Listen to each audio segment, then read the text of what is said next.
You had to have a permit from the city to organize.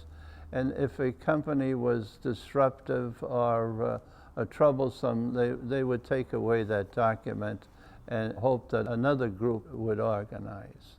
The organization of the fire companies would be political men of, let's say, common understanding. They all got along together, they all knew one another, and they would have social times and dances on the weekend. When they get the first water, the insurance companies would send down a hogshead of beer, which is 63 gallons of beer afterwards, and some money for first water. So it started competition between the companies as to who was going to get first water.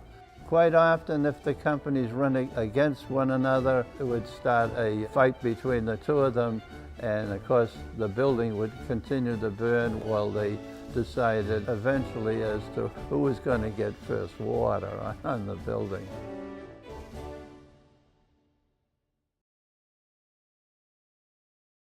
Many of the departments incorporated the vamp.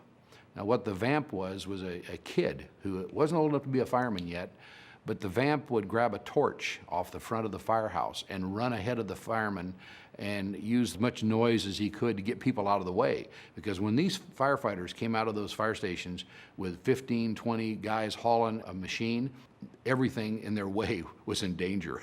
They'd run people off the road, they'd go up on the sidewalk if they wanted to, etc. They also incorporated another interesting concept. Because fire hydrants were a very important thing, they would often send a group of guys running ahead of their machine to capture that fire hydrant so the other team couldn't get it. There's a nickname for them. They call them the plug uglies. And what the plug uglies were usually young men that were not the least bit reluctant to enter into any kind of physical melee or whatever. And they would take a barrel and set it over the hydrant and then set on the hydrant until their company showed up. And there was often physical violence that occurred between volunteer fire companies to get first water and take control of the fire.